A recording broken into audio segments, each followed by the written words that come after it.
significant disease, or if you just want to stay well and healthy and live a full lifespan, you must eliminate processed sugar from your diet.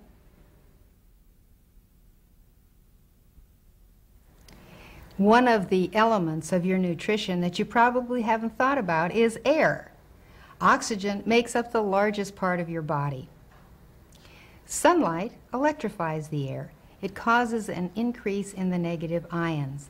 Negative ions in conjunction with positive ions in the air are very helpful to you. Heating and air conditioning remove the negative charges. Positive ions cause headaches, causes fatigue, and it causes dizziness. Negative charged ions in the right amount produce exhilaration and a feeling of well-being because that's what they give you. You need the proper ratio of negative and positive charged ions, so the more you can stay outdoors, the better you are. Negative charged air has an inhibitory effect on cancer, according to an article in the Journal of Cancer Research. They did an experiment on two groups of rats where one was given common indoor air and the other was given negatively and positively charged air. After 1 month, the cancers in one group, and all of these rats already had cancer, the cancer in one of the groups of rats that had only gotten indoor air was twice the size of the cancers in the ones that had gotten both negatively and positively charged air.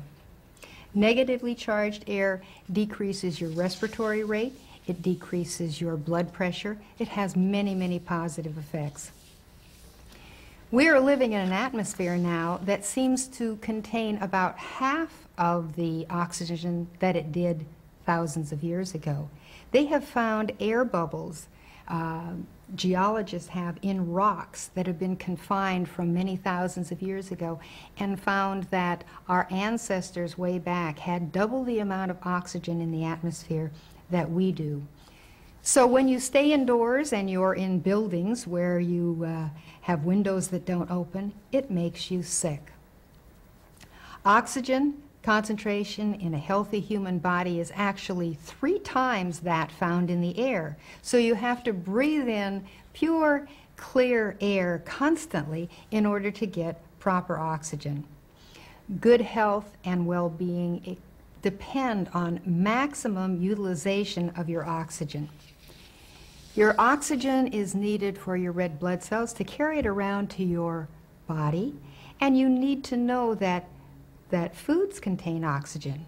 The best food for oxygen content is carbohydrate. Both fats and proteins contain less oxygen per volume than do carbohydrates. That is one reason that you need to eat more carbohydrates. And those are complex carbohydrates, not refined processed foods, but fruits and vegetables. Stress in all aspects causes an oxygen deficiency. So you must be careful. When you are stressed, you need more outside air, and of course water will help you because water is H2O. Oxygen is in water. So remember that the proper nutrition must include a lot of fresh air. If you can, sleep with your windows open and exercise outside. Therefore, you can get 3 for 1.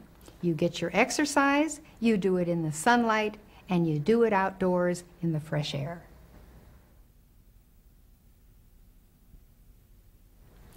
Rest is another very important element in your program. Rest is necessary to allow your body regeneration time, rejuvenation time, time to repair itself, to throw off the waste products. If you don't get enough rest, your body will age much faster.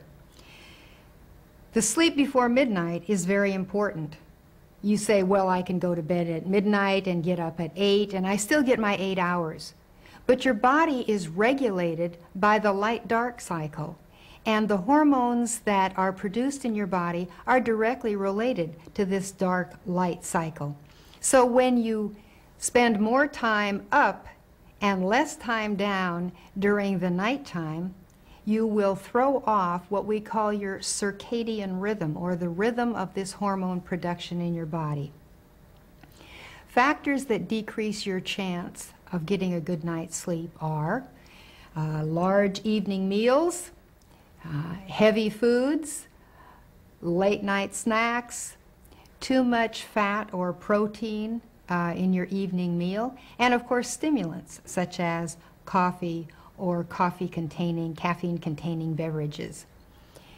So you must get proper sleep in order to have your energy level high enough and your repair mechanisms working well to keep you healthy.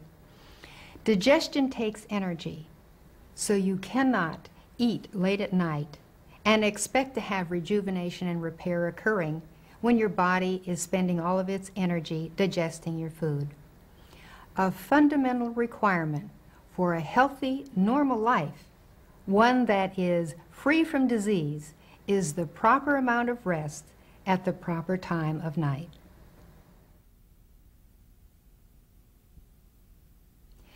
Your biggest barrier to getting well is overcoming the idea that you can't get well. You're told over and over again that you need drugs to get well, and a plan like this does not involve drugs. This is where one of the most important parts of the plan comes in. Trust in God. All of the things that I've told you about are God's way of naturally healing you. Most of them are free. In fact, all of them are free if you grow your own food in your garden. This is an inexpensive way to get well. It's the way everyone can get well. Your health is really in your hands, but you have to trust your Creator. The one who made your body knows how to get it well. He will help you. What is trust, you say? Trust is faith. Well, one little boy once said, faith is believing something that ain't so. But that's not true. You have trust all the time. You trust your parents, or you trust someone close to you. If you had a loving mother and father and they told you that they would, say, reward you with a trip to Disneyland if you did thus and so, you believed them. They weren't going to tell you a lie. That's trust. You believe someone based on your previous experience that they will come through to you.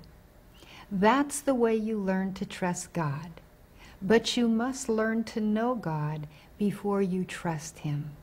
And that's where Bible study and prayer come in.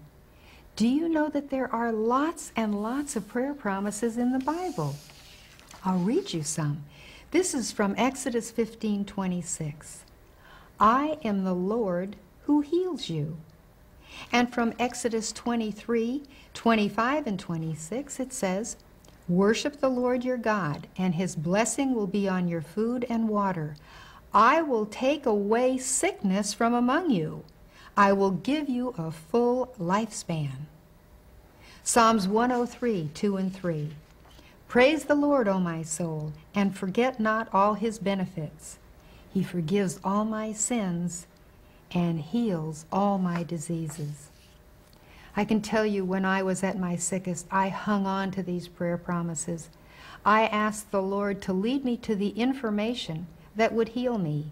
And in fact, what you're seeing today, what I'm telling you, is exactly what He led me to, and what got me well, and can get you well too. The last two of the 10 Commandments of health are an attitude of gratitude and benevolence. Be thankful for what you've got. I can tell you, you can always find someone who's worse off than you are. Stop